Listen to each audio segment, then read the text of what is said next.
Hi guys, welcome back. Trickster here, and we are playing Catch 9. So let's see where this goes. Apparently we're gonna go get food. I only chuckle to myself as I catch up.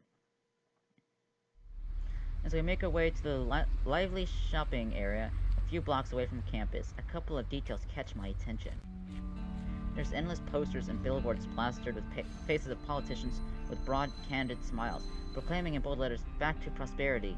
The recession is over, and do more with more," upon scrolling tablets and giant projected screens. That's normal. There's the smoker and his buddy, the random drunkard, a group of tourists, clutching electronic pamphlets titled "Welcome to the glorious metropolis of Isamu," while taking pictures in front of every possible location. And most of all, the ordinary Isumite, power walking down the sidewalks with resumes clutching in their hopeful hands. That's also normal. Everything is normal. Completely normal. So, why do I feel so uneasy? Maybe it's the skyscrapers. I never liked them. They're too tall, and I've always get the impression that they're watching me. Not like guardians, either. Not some benevolent force that's watching over the city. More like staring, waiting, for the right moment to strike. And then there's smog, that terrible musky pollution that sits on my skin like a coat of hard mud. Every breath is disgusting, but every breath is necessary. I hate this city. I really, really do. Too bad that there's nothing better. Not really. Too bad that Isamu has always been the best, if not only, option. Pay attention, you idiot! I'm startled out of my thoughts by Masato grabbing my arm and yanking me out of the street. Did you not see the red light? Red means stop! And stop means your velocity reached 0. You could have been run over by a truck. Despite myself, I'm touched by their concern. I'm fine, let's go. After eyeing me for a long moment, Yahiko shrugs and bounces to GFC's automatic doors, activating the motion sensor with a flourish. Ladies first. Lady, where? Right here. She slaps a hand on my shoulder with a cheery grin. Oh, good one. You mean Yama's been a girl all this time? Oh, heavens no. That'd be really awkward. Why? Let's go get some chicken. Boy, I'm so hungry. Fried chicken. Mm-hmm. She quickly skips into GFC, leaving Masato thoroughly bewildered. I don't get it. Why is it awkward? Beats me. Actually, I'm pretty sure I have a good idea. But there's no way I'm bringing it up. Look, are we having chicken or not? Of course we are. What are you taking me for? Well, good thing that neither he nor Yahiko are very receptive. Intelligent, yes. Perceptive, no. Without further ado, we enter GFC. Oh, it's like this version of Kentucky Fried Chicken! It looks like the Kentucky Fried Chicken guy, only it's not. General Fried Chicken has always been the favorite for students from the academy. It's fast, it's cheap, and it's within walking distance. It's like the freaking Japanese version of KFC. I get it! It's also pretty nice considering that it's a fast food outlet. The tables are clean, the walls are lined with cushioned booths, and the red and beige paint slathered on the walls seems fresh and pristine. For some, the smell of heavy grease and oils is overbearing. For us, it's the smell of pure heaven. This place smells like death. Well, most of us. Weren't you the one who was in such a hurry to come in? Fried chicken? Shut up. After we order and pick our chicken, we slip into the nearest booth. Masato rifles through his wallet, after crossing his lips. Damn, the dough's cocky. I have no clue what he just said. What? Thankfully, no one else seems to know either. Masato is slightly startled, as if he hadn't noticed that we were there. Yeah, nothing. So how was class? That's pretty suspicious. But we all decided to let it pass. We're nice like that. Pretty good, but I don't know anyone in my class.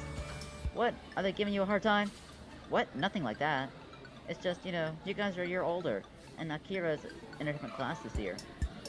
Bah, I'm sure you'll make truckloads of friends. Yeah, you're almost as charming as me. Thanks, guys. Despite the cheery exchange, I noticed there's a shadow in Rui's eyes. She definitely should have a lot of friends. She's likable, warm, fun, and talented. But for reasons unknown, she chose to spend most of her time with me, a useless cynic, and Akira, an optimist with a few screws loose. I've always wanted to ask why.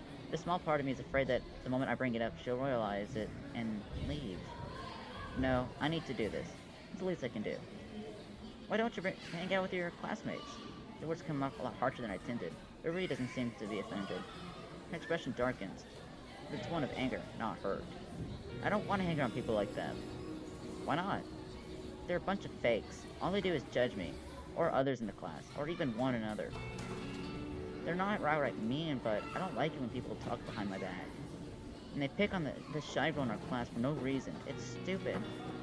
You really hate them, don't you? Not really, but we don't get along. She picks idly at her chicken. The air feels somber and heavy. Hey, you know what we need? A competition. And now's not the time to bring competitions, Masato. Actually, that's a good idea. Wait, what? She never said that before. It's only because Masato's never come with anything good, come up with any good ideas. I'll have to sit this one out. It won't even be a contest. So, you and me, Yama. No thanks. You don't even know what it is. Fine, what is it? You can eat the most triple S's in the shortest amount of time. No thanks. Hey! Triple S hot wings is GFC's most infamous menu item, an order of blindingly spicy wings. I don't particularly feel like disabling my mouth forever, thanks. Rui wants to watch. I glance at Rui. The prospect of watching competition does seem appealing to her, probably because she can make fun of the stupidity of it all. Well, it'll cheer up Rui. Gosh, I need serious help. Fine, you're paying though. Never fear, the generous Yahiko Ikari shall bestow upon you the necessary funds. He shells some cash to Masato, who takes it with a nod of thanks. Boy, this'll be fun for me. I can't believe I'm actually doing this. Why not? You mean, why wouldn't I want to participate in a competition that could potentially ruin my mouth and traumatize me forever? Yeah, exactly! This guy. Sometimes I wonder if he's trying to be like this. Well, stupid. Aw, yeah! Masato returns and slides 2 platters of triple S hot wings to the center of the table. Now remember, every good competition needs a good audience. Let me hear it for Team Karugane. Woohoo! Hey Rui, why aren't you cheering? Huh? I'm in character as an audience member who's cheering for Yama. Pshaw, you and your drama club. Fine, give it up for Team Ishimoto. Yeah! Everyone at the restaurant drops into silence and stares at us. I elbow her in the ribs, feeling a flush creeping up my cheeks. Stop that! What? I'm in character. Sure you are. Okay, whatever. Let's get going. They lean forward, hands just hairs away from the trays as Rui looks on with an expectant smile. 3, 2, 1, go! Masato immediately starts shoveling hot wings into his mouth, but I take a few moments to gather myself before I take a bite. Chicken seems to explode in my mouth, sending streaks of fire down my tongue. I cough violently and gulp down some water. This was a terrible idea. Woohoo, you mustn't fail me, marvelous minion. Oh, everyone actually is watching. Hey, you gotta cheer for Yama, or this isn't any fun. But now that I've noticed, it's kind of embarrassing. Gee, thanks. It's not like I'm doing this for you or anything. Grimacing, I shove the remainder of the wing in my mouth and spit it out. The meat burns down my esophagus and shimmers in my stomach. Come on, Yama, Yama needs his cheering squad. Rip, Ree, kick him in the knee. Rip, Ras, kick him in the other knee. Go Sato! Masato spits out his bones on the platter. 3 wings down already, and I've just started my second. For some reason, that makes me feel unusually competitive. Woohoo, you got this, you're beating him! Ice cream soda, banana split! We think your team's full of... Shift to the left, shift to the right! Stand up, stand down, fight! This game's trying so hard not to swear, I love it! As she finishes her chant, and quickly turns away to hide her embarrassment, I barely work through one more mouthful of fried chicken before giving up. There has to be another way. Yeah, 5th wing down, keep going. Go Yama? My eyes land on and sticky from the chicken bucket. GFC hot sauce. Well, desperate times calls for desperate measures. While Masato reaches for a 6th wing, I superstitiously rip the end of the hot sauce package and squirt it over his platter. He only smirks at me. Ha! It's gonna take more than a little ketchup to win. He bites triumphantly into the wing. Oh, that's not ketchup. He freezes. I swear that steam is coming from his ears. It's GFC's signature hot sauce. Gah! Hot! A desperate Masato launches out of the booth and sprints to the soda machine. Wait, that was cheating! Is it cheating if there weren't any rules in the first place? Uh, Either way, it was pretty dirty. Poor Masato. She looks pointedly at Masato, who's slowly dragging himself back into the booth while chugging a huge cup of water. I feel slightly tinge of guilt and suffering, but Rui's obviously improved the move makes it worth it. This ain't the end. He kneels over the table, somehow managed to continue drinking from his cup. Oh, that reminds me of the latest episode of Gover Mecker. Of what? You mean you haven't heard of Gover Mecker? Do you have to yell so loudly? Honestly, I'm surprised they haven't been kicked out for causing a public disturbance yet. But one cannot help but yell at the epic of Grover Mecker. Okay, fine. What is it? It's the web series that a couple of my hallmates made. Remember? One over the summer? Oh yeah, I saw you running around wearing a long blonde wig or something. Great. That's a mental image I'm not getting in my head anytime soon. Yeah, it's about the President of the United States. Well, it's called Acremia. And our website, and a web series. Isn't that clever? Fighting other politicians to defend his country. So, it's like a political drama? No way, dude, that's boring. They battle it out in giant robots. The president's red, white, and blue. It even has the eagle motif and everything. That sounds like the stupidest thing I've ever heard. And that sounds like the coolest thing I've ever heard. Is he for real? Of course. I'm headlining the main event. I'm the president's aide. If you're the president's aide, you're a side character. You're not the lead. Huh? Really? Well, I, for one, am proud of you. You finally found your calling. Being a background character. I know, right? I'm gonna be a star. Ladies and gentlemen, meet the physical manifestation of the saying, ignorance is bliss. Episodes are all up on the website. Just search the title Grover Mecker, and you're all set. We'll have to check it out. Are you serious? How else are we gonna know how viciously badmouth it? I can't decide whether to be offended or impressed. Why not both? Hey, you two listening? Sorry, what? Nah, I was just saying that I gotta go back. I really checked my phone. 6:10 p.m. Almost Masato's curfew. Yeah, he has this thing where he goes to bed at 9:30 sharp every night. Just one more way he's completely crazy. Disciplined, but crazy. Still, it's best to honor that. The only thing worse than a normal Masato trying to drag me into a track is a grumpy Masato trying to drag me into track. Then let's go. We head out of the restaurant and back to the academy right as the sun starts to set. It's kind of a ritual to walk with them. Even though I don't live at the dorms anymore, I live in an apartment within walking distance. But since there's nothing and no one waiting for me at my apartment, I kind of go wherever they go. Maybe it's because our stomachs are full, but we're completely silent on the way back. It's a comfortable silence, but still silence. And that means thinking. Overthinking, unfortunately. I almost jumped as seeing a group of 3 policemen race by on the opposite side of the street, approaching sirens piercing the air with their insistent wailing, directing our attention to... Oh no. Whoa. A wave of nausea washes over me. In front of the city bus is crumbled against the back of a pickup truck. Thin trails of smoke mix with pungent smell of burnt rubber and scraped metal. The scene is surrounded by unit police cars and fire truck, along with a crowd of shaken people along the sidewalk. How awful. At least they all look okay. We can't do anything about it. Let's go. Masato and Yahiko nod hesitantly. Ryu only stares thoughtfully at me. I stare at her. She tilts her head. I shrug. It seems to help her come to a decision, and she suddenly turns to Masato and Yahiko with a very convincing smile. Hey Masato and Yahiko, why don't you guys go head on back? I got something to do real quick. Masato opens his mouth, clearly confused. Yahiko elbows him to the side and shakes his head over so slightly. What? Say, we'd better get back before your curfew. Hold your horses. I was gonna ask. Come along, peasant. Your king commands it. The final wave, Yahiko drags Masato down the street. Ryu turns attention to me. I'm inviting myself over. Gee, thanks. That's what friends are for. Despite the smirk on her face, I catch her glancing at the ruined bus. I can't find it in me to argue with her. Sure, I guess.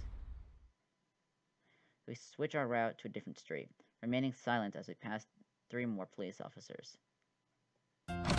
We reach Myriad Apartments without much difficulty. It's a pretty decent place with a low price. A lot of Academy students are known to live here due to its close proximity to campus. Do a lot of students live here? Yeah, why? Well, what if someone sees us? I don't want them to get the wrong idea. I feel a little uneasy as I remove my shoes. Judging from the blush on her face, it's less that she's worried about a ruined reputation, and more like she's trying to cover up certain feelings.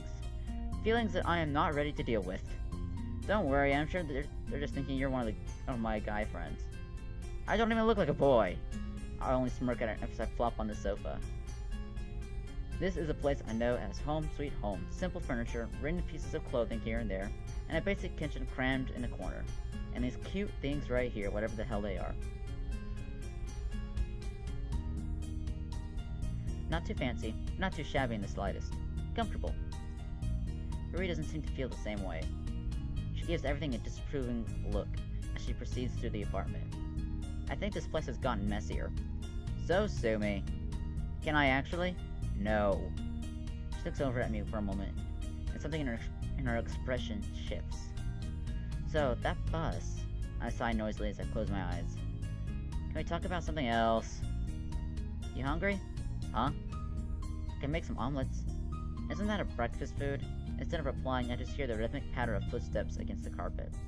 In just a few minutes, there's a clack of a knife against a chopping board, the gentle sizzle of oil in a frying pan, and a tick-tick-tack of chopsticks whipping against a bowl of eggs.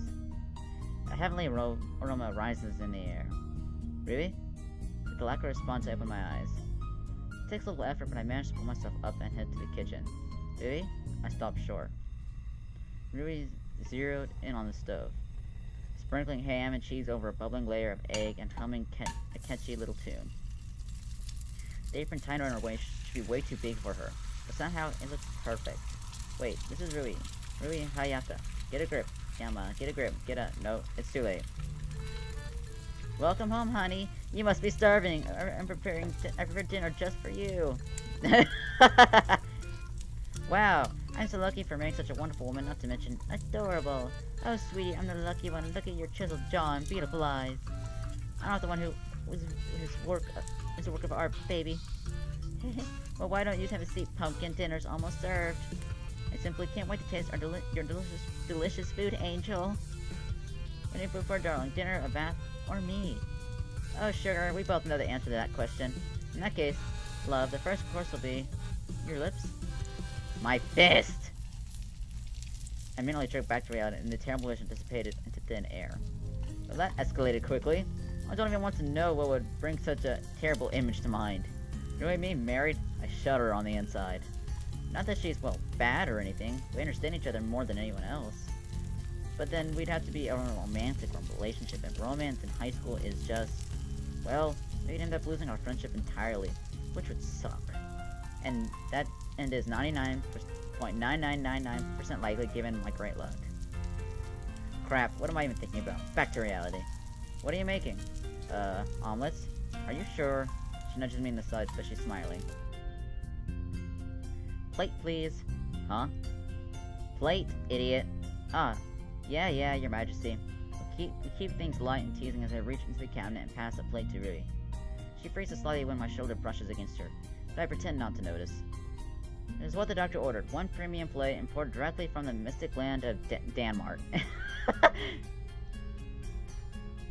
I graciously accept this offering, oh humble servant.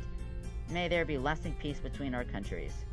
She deftly slides the omelets onto the plate, one fluid motion, dipping into a slight curtsy as I dig in. The delectable flavor of mozzarella, cheddar, ham, and mushrooms explodes in my mouth. Am I in heaven? Rui beams proudly. That good? As if an angel made it herself. Oh wait, one did! Sometimes I swear that there's someone else in this head of mine. It's delicious. The genuine heart-rending smile that spreads across her face just makes my stomach sink. That's not the kind of smile you make when you're complimenting one of your cooking by a friend. Just a friend, if that is. She looks like she could jump over the moon. That kind of shining, beautiful smile. It is only made when that smiler is utterly happy and completely ignorant that they're utterly happy. I want her to be happy, but false hopes. It's just too cruel. Maybe there's something I can do to put her down without hurting her. Hey, Rui. Do you ever think maybe we hang out too much? What? Gentle. Be gentle. Be the gentlest human being on Earth. Except the thing, I'm quite possibly the worst at being gentle. You know, high school is time to explore, especially since we're getting ready for university. So maybe we should spend just time, looking at other things, going to events, stuff like that. You're telling me that you're going to an event with people? I'm saying that we shouldn't be together so often. Her face immediately falls. Damn it. I already know that my words have hit her harder than I intended. After all, pretty much all we've been doing for the past 10 years has been hanging out. We were each other's only constant, and miss new locations, new schools, new friends. That one firm foundation that's there until the end of time. If you separate Rui from Yama and Yama from Rui, I'm not sure what you would find. To have me, who's always been relying on her, leeching off her, suggests that he wants to go on his own way and do his own thing. Well, it's awfully short-sighted and ungrateful. But I guess that's what I am, really. Because I'm too scared that Rui will truly, honestly end up falling in love with me. Not that I have any clue why she would, but insurance. Insurance is key. Look, I appreciate this, but I'm not a kid anymore, you know? I can take care of myself just fine. That's not true. Like, I know the place needs a good cleaning, but I don't need someone to tell me. I attempt to soften the blow just as much as I can. I like hanging out with you, but when it comes to this point, I think... I'm so sorry, Yama. I didn't mean to offend you. You what? I wasn't trying to replace her. I freeze. A sudden pain fills my lungs, and I'm breathing fire. My vision spins for a moment, and... No, I fight it. Then it's gone. My knees suddenly go weak, and I stagger forward, quickly catching myself on the couch. Ray rushes forward, but quickly threw out a hand. This? You see this? You're being a burden now. The words are too harsh. I regret them as soon as they slip out. Can you just let me think right now? That's what I've always said whenever I want to be alone. Well and truly alone. The need to think had nothing to do with it, and Marie knows this. I'll be right out. Goodbye. To make her feel this way is despicable. The back of my mind congratulates me with a wiry, well, you got what you wanted. She'll make some other friends now. I suddenly watch Rui as she slips on her shoes, and abruptly fixes me with a pleading look. See you tomorrow? Because she wants to know that everything will be okay. Because she wants everything to return to normal. I should go the whole way. I should say no, probably no, or maybe. We'll see. Instead, I send an automatic smile. Yeah, see you, Rui. Have a good night, Yama. The risk in her voice is palpable. She closes the door behind her. It takes everything in me to stop myself from catching up to her and offering her to walk her back. Why is it that when it really comes down to it, I can't even push people away properly? Given my prickly personality, I would have thought it would do at least that. I could do at least that. Guess not, though. Guess it's just another thing to add to the list of things Yama can't do. Kinda wonder if there's anything that's not on that list. I sit up, kneading at the tense knot in my shoulder. Technically, I need to study tonight, but before that, I should try to wind down. Yeah. Okay, boot up the computer. Open the browser. Grover Mecker. There we are. Watch this stupidity. I am Jay Graves, the president. Many oppose me and my choices, so I must deal with the resistance the only way I know how. Grover Mecker, mobilize! Holy fucking shit! The screen explodes into action as a teen in an oversized suit leaps off a building, landing in a flashlight somersault into the open palm of a giant robot. The robot lights up and strikes a pose with notably jerky movements, as if animated by stop motion. The beginnings of an admittedly catchy opening song are abruptly cut short with a sudden chanting.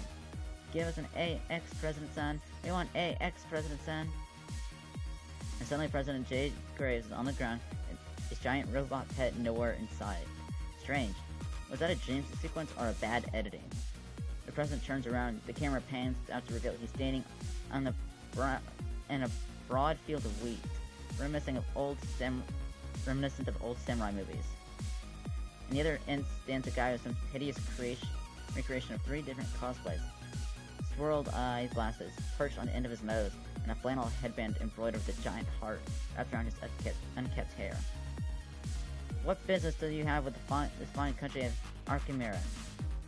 The guy lowers his picket sign, which is half in English and half in Japanese, and steps forward, brushing his glasses up his nose. Baku no name is Otakabu. Keep it memorized, ne, President-san. Speak English, you heathen. I am Gaijin. You must know appreciation for foreign cultures. Culture? Yes. Yes, Japan. Yes, Japan anime. Yes, Japan anime manga. Yes, Japan anime manga sushi. Yes, Japan anime manga sushi. They are the world's Ichiban. Ha! America needs none of your poison. It needs righteous gatherings. It needs righteous gatherings, huntings. It needs righteous gatherings, huntings, barbecues. It needs righteous gatherings, huntings, barbecues, country fairs, and extreme sports and golf clubs. None of these weeboo shenanigans. None of these weeboo shenanigans. Wait, aren't you Japanese? Boku wa double weeboo, of course. Boku wa double weeaboo, of course. A weeaboo of American culture, who are weeaboos for Japanese culture. Why, that's genius! Otakabu thrust his picket sign up to the sky. Of course it is. Our glorious Nippon is genius, land of the rising sun. Approve our anime expo, President-san, and no blood will be spilled. Ha! Over my dead body. Then, over your dead body, it will have to be. He reaches into his backpack, which is blanketed with stickers of various anime figures, and there's a long rectangular pillow at President Graves. The wheel of fate is turning. It's a poorly green screen sequence. The pillow begins to transform into a giant doll in a Lolita dress with a wig and luscious purple hair pulled tightly over its head. If I squinted, I could see that it's the face of a doll. The face is dolled with exaggerated blush, eyeliner, and lipstick. It's an atrocity to the eyes. No, don't you dare hurt me, Daringu. Yes, hold him, my waifu. President Graves flails his arms in struggle. The doll grips him tightly. An easy task, considering that it's roughly 3 times his height. So President Graves stares in disbelief at the towering femme fatale, which languidly blinks back at him with 2 looming painted eyeballs. What sort of shenanigan is this? My waifu, the very best, like no one ever was. Mo of the highest level. And a sudden burst of energy, President Graves throws the doll off him. Waifu? Mo? This is Akarima. He reaches into his oversized suit and pulls out a trumpet from nowhere and playing a very out-of-tune military reveal. They, the people, need no waifu. They, the people, need a waifu. They need a true Akriman hero. Captain Akrima, mobilize! The field backdrop crumbles into pieces as a teenage guy in his skin-tight wetsuit bursts onto the scene swinging a pizza pan sprayed painted in red, white, and blue. Chugging behind him is the President Mech in red, white, and blue with an eagle motif glory, still animated in awkward stop motion. For liberty and freedom of speech. He leaps into President Graves' mech, which isn't the president. Why isn't the president using it himself? And yeah, that is a good question. And promptly pulverizes the waifu into the ground. Then he suddenly stops. One fist of the mech still raised high in the air. Wait, if America has freedom of speech, shouldn't Tokabu be able to hold an anti-convo? Why are you thinking? Public school should have whipped you by now. Oh right! The casual shrugs, the mech hoists Otakabu over its head, spins him around a handful of times, and hurls him upward. Otakabu is blasting off again! He disappears to the twinkle to a distant sky. President Graves nods triumphantly, clapping the dismounting Captain Akrima on the back with a steady hand. Freaking Pokemon! Good night, Akrima. May you sleep in peace. His phone gives a gentle trill as the credits begin to roll. Hello? Hey, girlfriend? You need to, totally get over here. There's, this big meeting and, people want you. Thank you, assistant. Farewell. Bye-bye. Phone clicks shut and wait. That was Yahigo's voice? Didn't he say he was the president's aide? I'm never gonna let him live this down. Well, it's time to study. I dig through my backpack and crack open a few books. This year will probably be really intense, with the entrance exam coming up and all. Might as well do a little work. It'll be more of a pain to deal with nagging teachers than the work itself. After engrossing myself for some time, I checked the clock. It's 11. Good enough. Maybe I should just apologize to you tomorrow. Well, I'm gonna save. And I shall see you in the next one. Bye-bye!